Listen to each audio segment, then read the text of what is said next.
So your tank has algae. Well, you've come to the right place. I got good news and bad news for you. Good news, I got a quick fix and we're gonna take care of it right now. And it's not gonna come back. The bad news is you're not getting a new fish.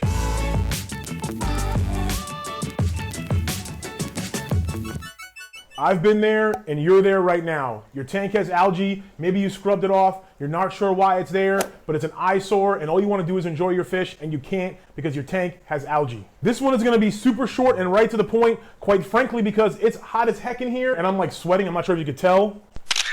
But also because it's super simple that even a schmuck like me can do it. This is gonna work whether you have the algae on your glass, on the rocks, on your decoration, on the gravel itself. This will work. It's going to work best for those hard spot algae, not necessarily blackbeard algae and the hair algae, although in my opinion, it can work for those as well. Like I said, it's not a fish. In my opinion, you should never buy any fish to eat algae, even if it is called an algae eater. Not gonna do a deep dive on it right now, but essentially that just complicates compatibility things. These fish don't always eat the algae, then you got weird patterns in your glass. It's not a perfect solution. What I'm gonna share with you is gonna be a global solution that's going to work.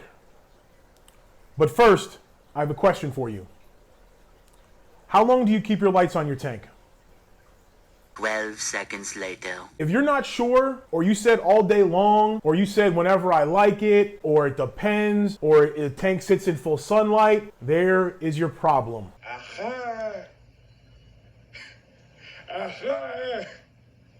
You need to time your lights. Automate your lights. In my opinion, this is the quickest, cheapest, and best way to regulate algae growth within your tank. I'm going to share with you how long I run my lights. First, let me explain how easy it is to use. All you have to do is plug this into your regular wall outlet and then plug whatever you want to control into this. I end up plugging my surge protector so then I can plug in multiple lights. There's 4 of these running in the fish cave right now in different zones, and you can automate them. I have them all come on and off at the same time. I'll explain that in a little bit. But essentially, you just plug this into the wall, and then you follow the instructions, and you pair it with your Wi-Fi. It takes anywhere between 10 to 30 minutes. Once it's paired, then you literally can control them at the snap of a button. The fish cave was built on a budget, so you know we didn't drop a ton on these. A 4-pack was less than 30 bucks on Amazon. I'm gonna put my Amazon affiliate link in the description below. If you do click on it, it will support the fish cave. Doesn't cost you any more. I don't push my Amazon links ever. So if you do want to support the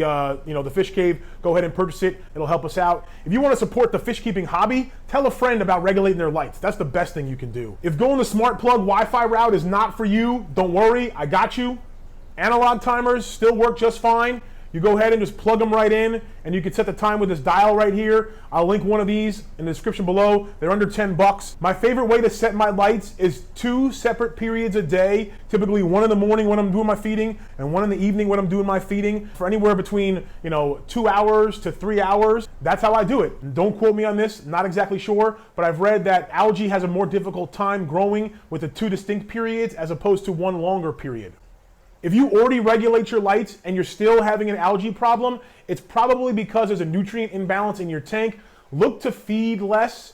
Look to completely black out your tank for a few days and potentially look to test your water quality, or you may potentially have free swimming algae within the water quality, within the water column, also referred to as green water. And in that case, you could look into a UV filter. Big shout out to Jimmy, AKA Schwisky, for bringing these to my attention. You can check out his channel there. If you're interested in freaking really cool photography tips, aquariums, or just cool people in general, check him out. Check out more quick tips from the fish cave right there.